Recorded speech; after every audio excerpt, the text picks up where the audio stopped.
Hello friends, welcome to our channel smart study with RS.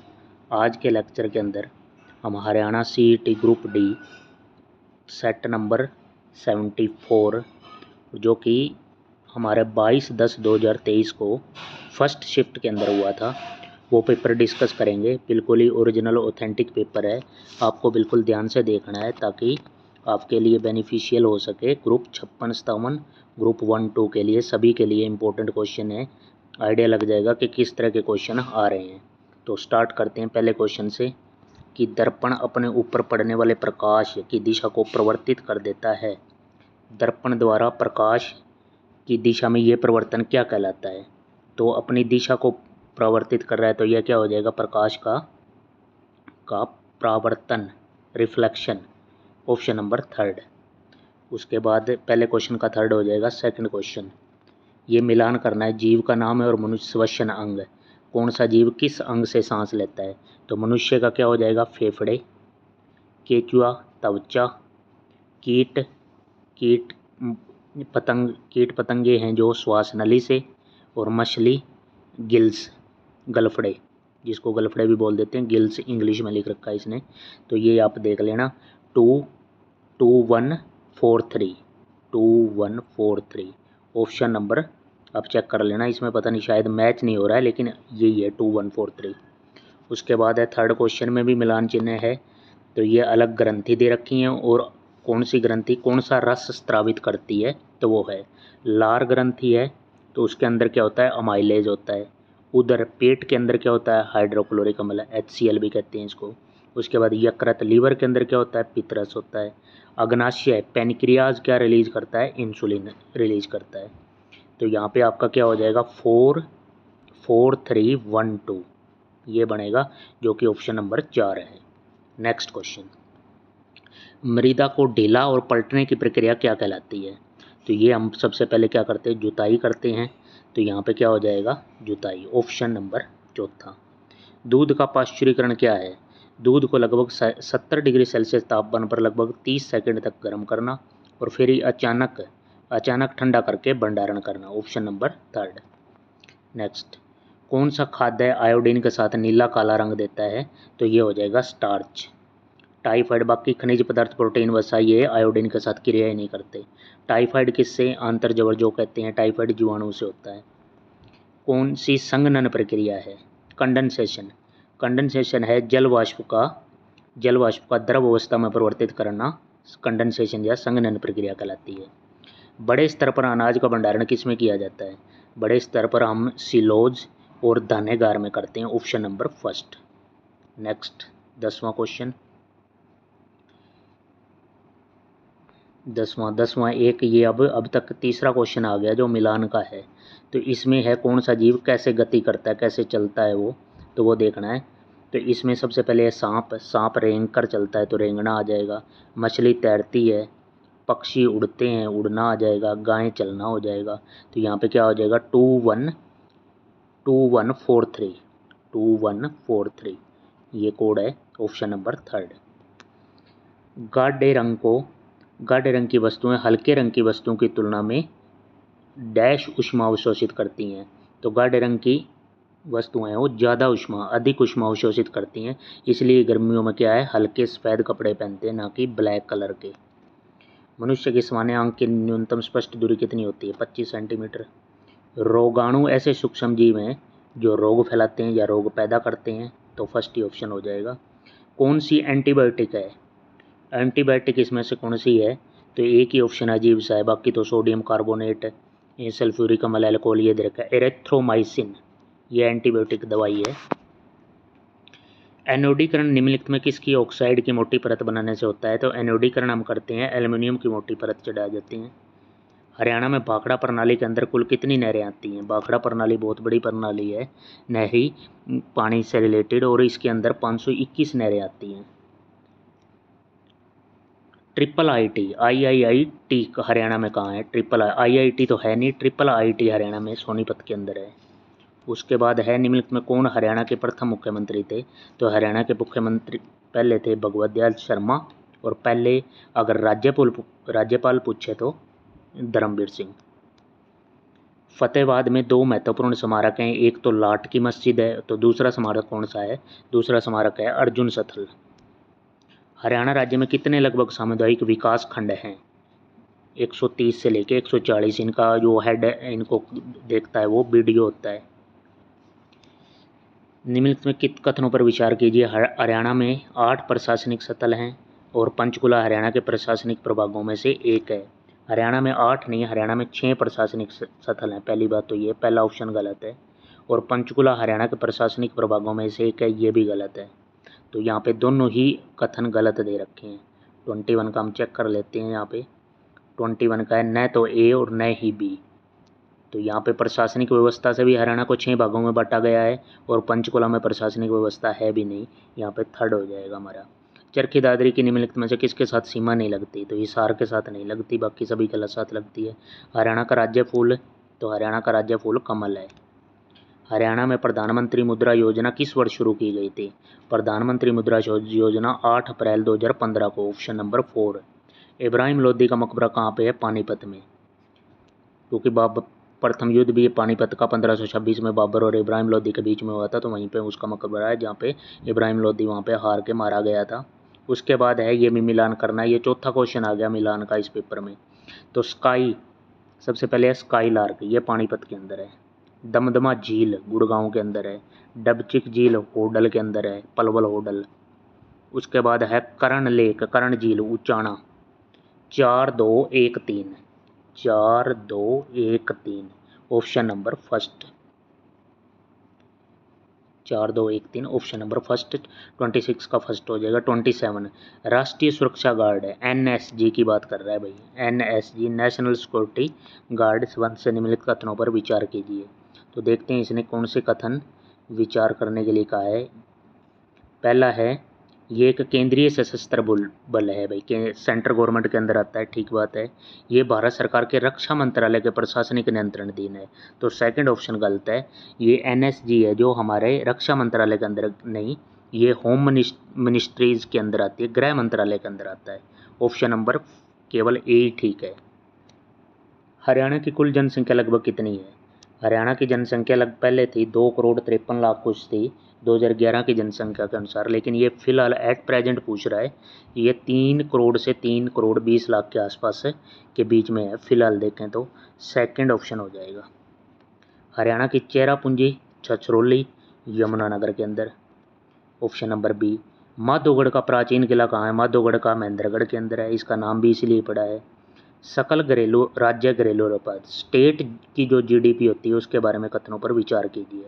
कहता है हरियाणा की जो जीडीपी है, स्टेट जीडीपी, बिहार की जीडीपी से अधिक है, ये बात सही है।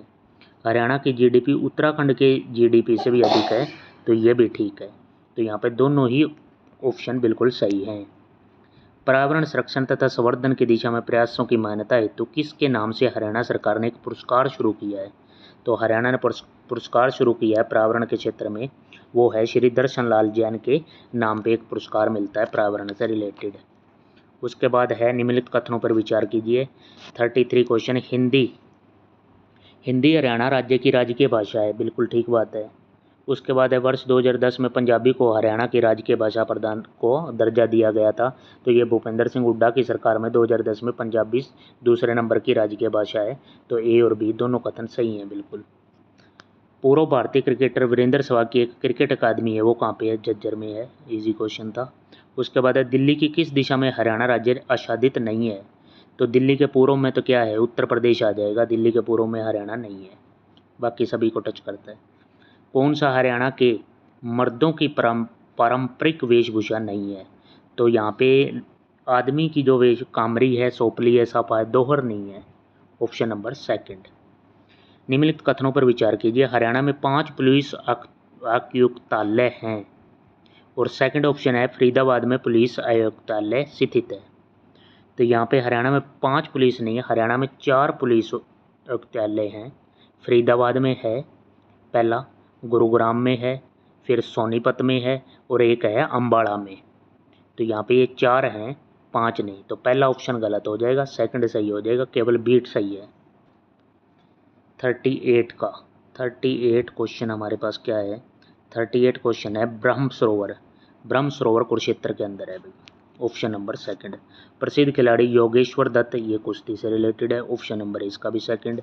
नृत्य शैली लूढ़ शब्द का क्या अर्थ है? लूढ़ शब्द का अर्थ है बालिका, बच्ची। उसके बाद है 20% तथा 10% के दो क्रमिक बट्टे दिए गए हैं, छूट दी गई है, तो एकल बट्टा किसके बराबर हो जाएगा? तो यहाँ पे इसको 20 + 10 -20 × 10/100। तो यहाँ से सोल्व करेंगे, ये 30, यहाँ से 0 से 0 कैंसिल, -30 - 2 तो कितना आ जाएगा? 28। 28 कौन सा ऑप्शन है? Option number second. तो 28% है, ऐसे सोल्व करना है। उसके बाद है 4 क्रमागत संख्याएं हैं ABCD, 4 लगातार संख्या है, उनका क्या है? औसत दे दिया इसने कितना? 49.5 है। तो इसका मतलब संख्या क्या होगी? एक संख्या 48 होगी, एक 49 होगी, बीच में औसत दे रखा है 49.5, और लगातार है तो अगली 50 होगी, उससे अगली 51 होगी, तो 49.5 औसत दे रखा है। अब कहता है B और D का गुणनफल कर दो। तो आपने क्या करना है? आपने बस यही करना है, यहाँ पे 49 और B और 51, 49 × 51 कर देना है, तो वो जो आएगा वो ऑप्शन नंबर आ जाएगा आपका D, 2499। बस question solve. Option number 4 is the right answer. 8,000 रुपये की 5% वार्षिक चक्रवृद्धि ब्याज की दर से कितने वर्षों में 9261 हो जाएगी, जबकि ब्याज वार्षिक संयोजित है? तो 9261 ये अमाउंट दे रखी है, 8,000 प्रिंसिपल दे रखा है, 5% रेट दे रखा है, तो amount is equal to P × 1 + R/100 to the power T या N जो भी है। तो यहाँ पे आपको T निकालना है। अमाउंट दे रखी है 9261, प्रिंसिपल दे रखा है 8,000, रेट दे रखा है 5%, तो 5/100 कर दोगे तो वहाँ से कितना आ जाएगा? 3 वर्ष आ जाएगा, ऑप्शन नंबर फर्स्ट। 5 अंकीय सबसे छोटी संख्या जो 12, 15 और 18 से विभाजित होती है। 5 अंकीय सबसे छोटी संख्या क्या हो जाएगी? पहले तो 5 अंकीय सबसे छोटी संख्या क्या है? 1 और 4 0, ये होगी। अब इसके नज़दीक देखना है, लेकिन ये 12 से नहीं होती, 15 और 18 से डिवाइड होनी चाहिए। तो ऑप्शन से चेक कर लेंगे हम, जो 12 से डिवाइड होगी इसका मतलब वो 3 से भी डिवाइड होगी, 4 से भी डिवाइड होनी चाहिए। 15 के लिए क्या है? वो 3 से डिवाइड हो, 5 से भी डिवाइड होनी चाहिए। तो 18 के लिए वो 9 से भी डिवाइड होनी चाहिए, 9 के लिए तो वो 3 वाला यहाँ पे आ जाएगा। तो इन दोनों को चेक करोगे ना तो आप तीसरा ऑप्शन ही आपका फिट बैठता है और डिवाइड नहीं होगा कोई। तो 10,000 के नज़दीक क्या है? 10,080 वो संख्या है जो डिवाइड हो जाएगी। उसके बाद है यहाँ पे थोड़ी टाइपिंग मिस्टेक है इस क्वेश्चन में, यहाँ पे 2 की पावर 3 है, ये फर्स्ट में यहाँ पे 2 की पावर 3 है। ठीक है, तो HCF निकालना है। यहाँ पे दे रखा है, मैं अलग अलग बता देता हूँ। एक यहाँ तक दे रखा है, उसके बाद अगला है और फिर ये है, 3 चीज़ें दे रखी हैं इसमें। हाईएस्ट जो कॉमन आएगा हम निकाल लेंगे। पहले में 2 की पावर 3 है, दूसरे में भी 2 की पावर 3 है, तीसरे में 2 की पावर 4 है, तो 2 की पावर 3 आ जाएगा मैक्सिमम कॉमन। उसके बाद पहले में 3 की पावर 3 है, दूसरे में 3 की पावर 2 है और इसमें 3 की 4 है, तो मैक्सिमम कितनी कॉमन ले सकते हैं? 3 की पावर 2 इंटू, दूसरे में 5 की पावर 5 है, दूसरे अगले में 5 की पावर 2 और इसमें 5 की पावर सिंगल है, तो इसमें सिंगल लेंगे 5, तो यही HCF होगा। बस ये आप देख लेना ऑप्शन कौन सा है इसमें से। 45 का मैं बता देता हूँ, इसमें मैंने कर रखा है, तो 45 का यहाँ पे हो जाएगा, उत्तर नहीं है इसमें, कौन सा भी नहीं है भाई, 5वां ऑप्शन आ जाएगा। ठीक है, उसके बाद है 9.30 रुपये प्रति किलोग्राम वाली गेहूं को किसी अन्य प्रकार के में 8:7 के अनुपात में मिलाया गया है। यदि मिश्रण का मूल्य 10 रुपये प्रति किलोग्राम है तो दूसरे प्रकार के गेहूं का मूल्य कितने किलोग्राम होगा? ये आप एलिगेशन से भी कर सकते हो, बेसिक से भी कर सकते हो। अब 9.30 का है एक, तो दूसरे का हमें पता नहीं, हमने x मान लिया कि x किलोग्राम मिलाया है। इनको मिलाना 8:7 में है, लेकिन मिश्रण क्या है? बीच में 10 का है, तो यहाँ से तो कितना हो जाएगा? x - 10, यहाँ से कितना हो जाएगा? 0.7।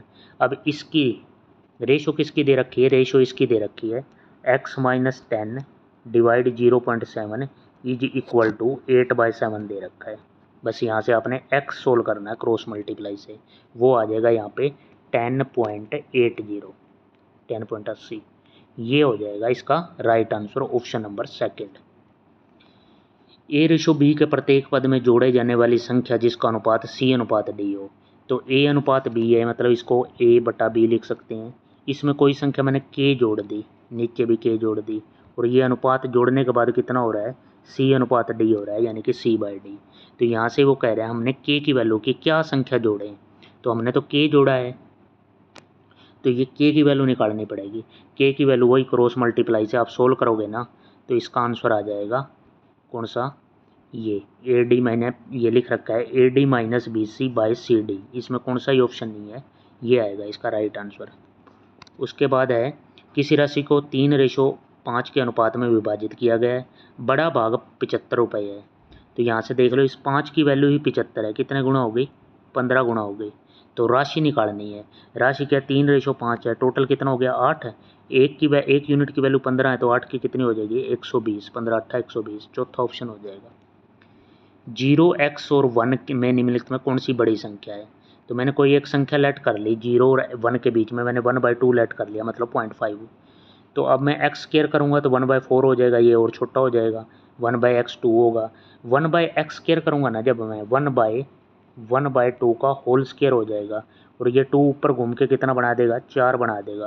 तो ये सबसे बड़ा ऑप्शन आएगा थर्ड, जब मैं 1/2, क्योंकि 1/2 इसलिए लूँगा क्योंकि इसने कह रखा है जो वैल्यू है वो 0 और x और 1, यानी कि x 1 से लेस है लेकिन 0 से बड़ा है। तो ऑप्शन नंबर 3 यहाँ पे फिट बैठता है। ए एक कार्य का 1/3 भाग 5 दिन में करता है, बी उस कार्य का 2/10 दिन में करता है, ए और बी दोनों कार्य को कितने दिन में करेंगे। 1/3 कार्य को 5 दिन में करता है तो टोटल एक काम कितने में कर देगा 15 दिन में, 3 पंजे 15। बी 2/5 कार्य को 10 दिन में करता है तो बी टोटल काम कितने में कर देगा। तो आपने ऐसे कर देना है, ये इस पलटा लगा देना है इसका कि 2/5 कार्य है, ये 2/5 कार्य कितने 10 दिन में, 2 की वैल्यू यहाँ पे 5 दे रखी है तो 5 की कितनी हो जाएगी 25 दिन में वो पूरा करेगा। यहाँ पे एलसीएम लोगे तो 75 वाला ऑप्शन कौन सा है, सेकंड ऑप्शन है, क्योंकि इसका सही बटे तोड़ोगे ना 9 8 72 और 3 75, 75/8, तो यही बनेगा 75। वैसे आप कर सकते हो 15 5 75 और 25 3 75। तो यहाँ पे कितना आ गया, ये टोटल आ गया 5 और 3 8, तो यहाँ 75/8 में करेंगे ये दोनों मिल के। Option number second. Question number हमारे 50 हो गए हैं, 51 नंबर। एक मोटर वाहक 2 शहरों जिनके बीच की दूरी 65 किलोमीटर है, ठीक है, बीच चलने में 2 घंटे 10 मिनट लगते हैं। उसकी स्पीड क्या होती है, डिस्टेंस अपॉन टाइम, लेकिन यहाँ पे क्या है मीटर प्रति मिनट में मत बताना है हमने। तो पहले डिस्टेंस को भी मीटर में कर लो तो 65,000 हो जाएगा, किलोमीटर है ना तो 65,000 मीटर। उसके बाद 2 घंटे 10 मिनट लगते हैं, 1 घंटे में 60 मिनट, 2 में 120 और 10 130। इसे कैंसिल कर दोगे तो कितना आ जाएगा 0, 13 पंजे 65, 500 मीटर पर मिनट आ जाएगी speed. Option number first. A और बी 85,000 और 15,000 रुपये में एक व्यापार आराम करते हैं। 1 वर्ष के बाद उनको मैं लाभ कैसे बटेगा। तो इन्होंने जो अमाउंट की रेशो है 85,000 और उसी रेशो में इसका, क्योंकि टाइम सेम है दोनों ने 1 साल के लिए पैसा लगाया है, तो डायरेक्ट प्रॉफिट है जो इन्वेस्टमेंट पे डिपेंड करेगा। तो यहाँ 3 0 से 3 कैंसिल, 5 दिए 15, 5 पे ये 17:3 के में इनकी प्रॉफिट का रेशो आएगा। Option number third. x/x- ये है तो इसमें क्या हो गया, आप डायरेक्ट इसमें ना नीचे 1 पुट करोगे तो नीचे 0 हो जाएगी, आप x की जगह ना 2 पुट कर दो डायरेक्ट। ऑप्शन नंबर 4 आ जाएगा आपका आंसर बस। वैसे एलसीएम से सोल्व कर सकते हो। 18 सेंटीमीटर भुजा वाले एक लकड़ी के ठोस घन में 30 सेंटीमीटर भुजा वाले कितने घन काटे जाएंगे। 18 सेंटीमीटर के हैं भाई, तो 18 गुणा 18 ये बनेगा उसका आयतन, और 3 सेंटीमीटर भुजा वाले तो 3 गुणा 3 गुणा 3, 3 6 18, 3 6 18, 3 6 18, 6 गुणा 6 गुणा 6 कितना हो जाएगा 216। Option number first. उसके बाद √3 की वैल्यू ये है, √2 की ये है, तो 1/, निकालना है। तो सबसे पहले इसका तो कर लेना रेसिप्रोकल, ये कर लेना, मैं बता रहा हूँ कैसे होगा। रेसिप्रोकल करने के बाद नीचे तो बन जाएगा 1, ऊपर बन जाएगा आपका √3 माइनस √2। तो आपने क्या करना है 1.732 में से 1.414 माइनस करना है। ऑप्शन नंबर सेकंड आ जाएगा बस। ये अब रीजनिंग के आसान क्वेश्चन आ गए हैं। अभी आगे a+b का अर्थ है a b का भाई है, a-b का a b का पति है, हमने ये रिलेशन निकालनी है। तो आप इस पैरामीटर को देख के यहाँ पे इसका जो राइट आंसर निकलेगा PS का ससुर है, ये रिलेशन बनेगी। ऑप्शन नंबर 4 सही है यहाँ पे। उसके बाद है 57 क्वेश्चन पे चलते हैं हम। 57 में एक ये दे रखा है, इसमें से इससे जो सही अर्थपूर्ण शब्द क्या बनेगा, तो इन अक्षरों से बनेगा ऑथर, AUTHOR, ऑथर सही बनेगा, ऑप्शन नंबर सेकंड। कलम का मतलब होता है लिखना, तो फावड़े का मतलब खोदना, ठीक है। विषम छांटी है इनमें से, इसमें क्विंटल है, ग्राम है, किलोग्राम है, किलोमीटर अलग है भाई, ये तो लंबाई मापने का, यहाँ किलोग्राम आएगा, इसमें भी ये किलोग्राम, ठीक है। उसके बाद ये सिलोलिज्म का है, हर पेपर में आ रहा है, सभी नदियाँ पर्वत हैं, सभी महासागर पर्वत हैं, ये इस सर्कल, ऐसे सर्कल बना के वो कर लेना इस तरह। ये हमारे हो गए यहाँ पे 60। 61 नंबर क्वेश्चन देखते हैं। 61 नंबर है, सुबह सुबह सूर्योदय के समय सन्नी खंबे की तरफ देखते हुए खड़ा है, खंबे की परछाई उसके ठीक दाईं ओर पड़ रही है। सूर्योदय का समय है, सुबह का टाइम है ये, तो सन्नी यहाँ पे खड़ा है, यहाँ सन्नी को खड़ा कर देते हैं, और ये खंबे को देखता है, तो खंबे की परछाई है जो इसकी क्या है, ठीक दाईं ओर पड़ रही है।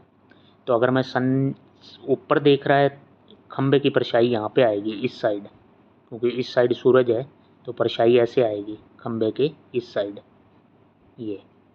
तो अब सन्नी के दाईं ओर पड़ रही है, तो इसका मतलब क्या है, सन्नी ऊपर खड़ा है, यहाँ नीचे देख रहा है ये, क्योंकि सन्नी का दाईं तरफ परछाई है, तो इसका मतलब सन्नी का मुंह क्या है, दक्षिण की ओर है, साउथ की तरफ, साउथ। ये गैप वाला क्वेश्चन है भाई, देख लेना, ये डिफरेंस सेम होगा, 143 से 49, 6 का डिफरेंस है, आगे फिर 9 का डिफरेंस है, इस तरह आपका आंसर आ जाएगा यहाँ पे 195। किसी वर्ष में मार्च का चौथा दिन गुरुवार है, मतलब 4 तारीख को मार्च को गुरुवार है, तो उसी वर्ष के अगले महीने का अंतिम दिन मार्च, अप्रैल 30 तारीख का हमने निकालना है। तो हमें पता है संख्या में 7 जोड़ दें, 14 जोड़ दें, 21 जोड़ दें या 28 जोड़ दें, तो सेम दिन आता है वही। तो ऐसे जोड़ के आप लास्ट 30 तारीख तक पहुँच जाना, ऑप्शन नंबर फर्स्ट आ जाएगा, शुक्रवार होगा मतलब लास्ट। 6 व्यक्ति ये हैं, एक पंक्ति में खड़े हैं, जेड एक्स, ये सिंपल पजल है, यहाँ पर इसका आंसर बता देता हूँ, वहाँ आपको सेकंड ऑप्शन होगा और एक्स। एम के पड़ोसी कौन कौन से हैं, और एक्स, ऐसे लाइन में जचाने हैं ये। किसी कूट भाषा में ये दे रखा है, ये अल्फ़ाबेट सीरीज से है, देखो ये वी का डब्ल्यू लिख रखा है, एक बढ़ा के लिख रखा है, इसी तरह ब्रिटेन का लिखना है तो बी से एक आगे सी, आपका ऑप्शन नंबर सेकंड आ जाएगा। ये आपको अल्फ़ाबेट सीरीज याद होनी चाहिए, ये वी 22 पे होता है, आई 9 पे होता है, ई 5 पे है, टी 20 नंबर पे होता है, यानी 14 नंबर पे होता है, इस तरह डायरेक्ट याद होने चाहिए आपको। उसके बाद है हिंदी के क्वेश्चन, कुश प्लस आसन के योग से बनने वाला शब्द क्या है, कुशासन, कुशासन ऑप्शन नंबर 4 सही है। उसके बाद है कापुरुष समस्त पद का उचित विग्रह क्या है, तो यहाँ पे हो जाएगा कायर पुरुष, सेकंड। दिए गए विकल्प में विराम चिन्ह का प्रयोग नहीं हुआ है, गलत हुआ है, मतलब इसमें है उसने कहा मैं आज रात नहीं आऊँगा, ये पीछे है ना, विस्मय अधिबोधक लगा हुआ है इस क्वेश्चन में, थोड़ी प्रिंटिंग उस तरह है, लेकिन ये गलत है, यहाँ पे एक्चुअल में विस्मय अधिबोधक था पीछे, तो ये गलत है, ये सही नहीं है। उसके बाद है सहायता बंद करने के लिए उपयुक्त मुहावरा, सहायता बंद करना मतलब हाथ खींचना। दिनकर शब्द का पर्यायवाची क्या है, दिनकर मतलब सूरज, तो ऑप्शन नंबर फर्स्ट। मैं का तत्सम शब्द रूप है, मैं का मध्य। उसके बाद नेक्स्ट, वर्तनी की दृष्टि से कौन सा शब्द शुद्ध नहीं है, कौन सा शुद्ध नहीं है, सैतुती, ये इस तरह नहीं होता, ये इस तरह होता है, सै आगे से छोटी मात्रा आती है, सैतुती, इसने बड़ी लगा रखी है, ऑप्शन नंबर थर्ड हो जाएगा, जो कि शुद्ध नहीं है। अनुप्रास अलंकार का भेद नहीं है, अनुप्रास अलंकार का शेक अनुप्रास, अनुप्रास, अंतानुप्रास, श्रुता अनुप्रास, ये नहीं है, समासोकित अनुप्रास, option number first. 74 number question, 74 number question है, प्रयोग ऐतिहासिक शब्द के लिए सर्वाधिक उपयुक्त वाक्यांश कौन सा है। तो प्राग ऐतिहासिक का मतलब होता है जो ज्ञात इतिहास से पूर्व का, जिस इतिहास के बारे में हमें पता ही नहीं है। इत प्रत्यय से बनने वाला सर्वाधिक कौन सा है शब्द है, इसमें से फलित। नेक्स्ट, वर्ष 1950 के दशक में चलाए जाने वाले नागरिक आंदोलन, अधिकार आंदोलन ने जातीय भेदभाव को समाप्त कर दिया 1950 में। यह आंदोलन कहाँ शुरू हुआ था, यूएसए, अमेरिका के अंदर। किस देश ने वर्ष 2023 में भारत में G20 अध्यक्षता प्राप्त की है, तो ब्राज़ील ने, 2023 में हुआ है G20 ब्राज़ील के अंदर। उसके बाद है इंदिरा गांधी राष्ट्रीय कला केंद्र में कितनी कार्यात्मक इकाइयां हैं, उसके अंदर हैं 5 इकाई। नेक्स्ट, किस राज्य को भारत का चंदन राज्य, चंदन के वृक्ष मिलते हैं, कर्नाटक के अंदर। ये आंदोलन है, ये सभी आंदोलन गांधी जी के हैं। मैं आपको डेट बता देता हूँ। ये कहता है इसको असेंडिंग ऑर्डर में आपको लगाना है। रोल्ट एक्ट, रोल्ट सत्याग्रह 1919 के अंदर हुआ। सविनय आज्ञा आंदोलन 1930 के अंदर हुआ। मिल मजदूर की हड़ताल 1918 के अंदर हुई। उसके बाद असहयोग आंदोलन 1920 के अंदर हुआ। तो ये देख लेना, सबसे पहले 1918 मिल मजदूरों की हड़ताल, ये फर्स्ट नंबर। उसके बाद 1920 वाला सेकंड, असहयोग आंदोलन सेकंड नंबर, नहीं उससे पहले उस रोल्ट एक्ट आ जाएगा, ये सेकंड नंबर, ये आ जाएगा थर्ड नंबर, और ये आ जाएगा फोर्थ नंबर। अरेंज कर दिया मैंने, सारे ईयर वाइज बता दिए आपको। आगे भी आ सकता है किसी पेपर में, डायरेक्ट भी पूछ सकता है, तो सभी याद रखने हैं आपको। ये अरेंज कर लेना। इसका ऑप्शन नंबर सेकंड है। भारत के किस राज्य में मध्याह्न भोजन मिड डे मील सबसे शुरुआत में हुआ था? सबसे पहले तमिलनाडु की चेन्नई में सबसे पहले हुआ था। उसके बाद पूरे राज्य में स्टार्ट हो गया, और बाद में फिर पूरे देश में मिड डे मील योजना शुरू कर दी थी। क्षेत्रफल के विचार से ये एशिया के बाद दूसरा सबसे बड़ा महाद्वीप अफ्रीका है। राष्ट्रीय नाट्य विद्यालय NSD की स्थापना किस वर्ष की गई? 1959 के अंदर। Option number second. असहयोग आंदोलन को तब बंद किया गया जब किसानों ने निम्नलिखित में से किस थाने में आग लगा दी थी? ये यूपी के अंदर चोरी चौरा एक घटना हो गई थी 5 फरवरी 1922 को। तो किसान संगठनों ने और किसान लोगों ने वहाँ पे पुलिस थाने में घुसकर वहाँ पे आग लगा दी थी, और काफ़ी पुलिसकर्मी वहाँ पे जिंदा जला दिए थे। तो उस दुख की घटना से गांधी जी ने फिर ये आंदोलन आहत होके वापस ले लिया था, असहयोग आंदोलन, जो कि 1900 स्टार्ट कब हुआ था मैंने पीछे भी बताया, 1920 में शुरू हुआ था, और 5/2/1922 को ये घटना होने के बाद फिर 12/2/1922 को वापस ले लिया था। हमारा वायुमंडल कितने सत्रों में विभाजित है? तो वायुमंडल 5 सत्रों में विभाजित है। क्षोभ मंडल, समताप मंडल, मध्य मंडल, आयन मंडल और बाह्य मंडल, ये 5 है।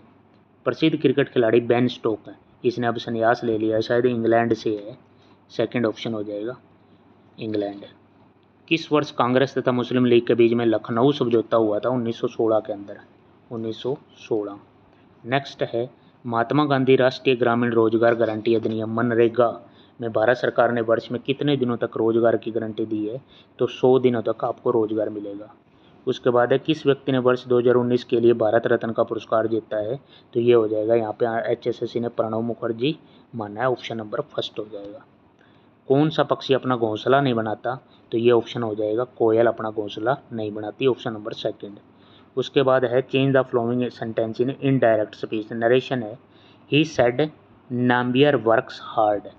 तो यहाँ पे क्या हो जाएगा, he said Nambiar works hard, तो he said that Nambiar worked hard, option number 4 सही हो जाएगा। नेक्स्ट क्वेश्चन है, choose the correctly spelled. Spelling यहाँ पे क्या हो जाएगी, इनक्रेडुलियस, ऑप्शन नंबर सेकंड सही है, बाकी गलत है ये, DULOUS आएगा, तो सेकंड ऑप्शन हो जाएगा इनक्रेडुलियस। उसके बाद है 93 क्वेश्चन है, the whole block of flats including 2 shops were destroyed in the earthquake. तो होल ब्लॉक, एक ब्लॉक की बात हो रही है भैया, whole block of the flats का जो ब्लॉक है इंक्लूडिंग 2 शॉप्स, वर नहीं, यहाँ पे वा जाएगा, ऑप्शन नंबर बी में गड़बड़ी है, फर्स्ट ऑप्शन हो जाएगा। पैसिव वॉइस करना है, must we cut this tree, तो मस्ट का तो मस्ट ऐसे आ जाएगा, must this tree be cut, option number second. Find out the synonym of the underline word, ये मैंने पेंसिल से कर रखा है। Colours like features follow change of emotions का क्या हो जाएगा यहाँ पे हमने सिनोनिम, तो सेंटिमेंट्स हो जाएगा, option number second. Replace the underline word in phrase to alternate make a grammatically correct sentence. The ladder will be collapse if you push the wall with both the hands. Ladder जो मतलब हमारी पैड़ी है वो collapse कर जाएगी, you push the wall with both the hands. तो will भी नहीं होगा यहाँ पे, क्योंकि इफ़ के बाद हमारा क्या है, सिंपल प्रेजेंट है, तो ऊपर क्या होगा, सिंपल फ्यूचर होगा, विल होगा सिर्फ। द लैडर विल, बी नहीं आएगा इसमें, the the ladder will collapse if you push the wall with, तो यहाँ पे क्या हो जाएगा, will collapse, option number 4। Choose the alternate best express the meaning underline word, our hockey team scored the winning goal at the 11th hour, हमारी hockey की team ने 11th our में एक विनिंग गोल किया। तो 11th आवर का मतलब क्या है, बिल्कुल लास्ट क्रूशियल टाइम पे। तो यहाँ पे ऑप्शन नंबर हमारा क्या हो जाएगा, first, at the crucial time. उसके बाद नेक्स्ट है fill in the blanks with the verb neither of the two man dash very strong, neither of the two man मतलब दोनों में से कोई भी नहीं, एक की बात हो रही है यहाँ पे। Neither of the two man was very strong, were नहीं आएगा, वाज। उसके बाद है अरेंज करना है, ये PQRS का है, grammatically ABCD। To understand too many people threatening and even impossible grammar appears, तो यहाँ पे क्या हो जाएगा, टू मैनी पीपल, यहाँ सबसे पहले बी आ जाएगा, टू मैनी पीपल। उसके बाद grammar appears threatening and even impossible to understand, grammar को समझना और काफ़ी मुश्किल लगता है। तो BD यहाँ पे हो जाएगा, BDCA, ये अरेंजमेंट होगी, option number first. Find out the antonym of democracy, democracy का एंटोनिम क्या हो जाएगा, डेमोक्रेसी तो लोकतंत्र होता है, मोनार्की हो जाएगा, जो कि है मोनार्की को कहते हैं राजतंत्र। तो यहाँ पे ऑप्शन नंबर 3 है जो वो एंटोनिम ऑफ द डेमोक्रेसी है। तो यहाँ पे हमने complete 100 question complete paper discuss किया है, जो हरियाणा का पिछले साल ही पेपर हुआ है 2023 में, अभी 6-7 महीने ही हुए हैं लास्ट में। तो देखो ये पेपर था, ऐसा ही पेपर आपको आगे देखने को मिलेगा 56-57 और ग्रुप D के लिए, या जो भी एग्ज़ाम होता है, CET के लिए भी, CET भी होगा अभी। तो इस पेपर को आप ध्यान से देखना है, एनालिसिस करना है कि कैसे क्वेश्चन आ रहे हैं, ऐसे ही क्वेश्चन आपको देखने को मिलेंगे। और लास्ट में मैं कह रहा हूँ, मैंने अपनी मेहनत की है, आपने इस चैनल को सपोर्ट करना है, ज़्यादा से ज़्यादा वीडियो को शेयर करें, सब्सक्राइब करें, चैनल लाइक करें। Thank you for watching.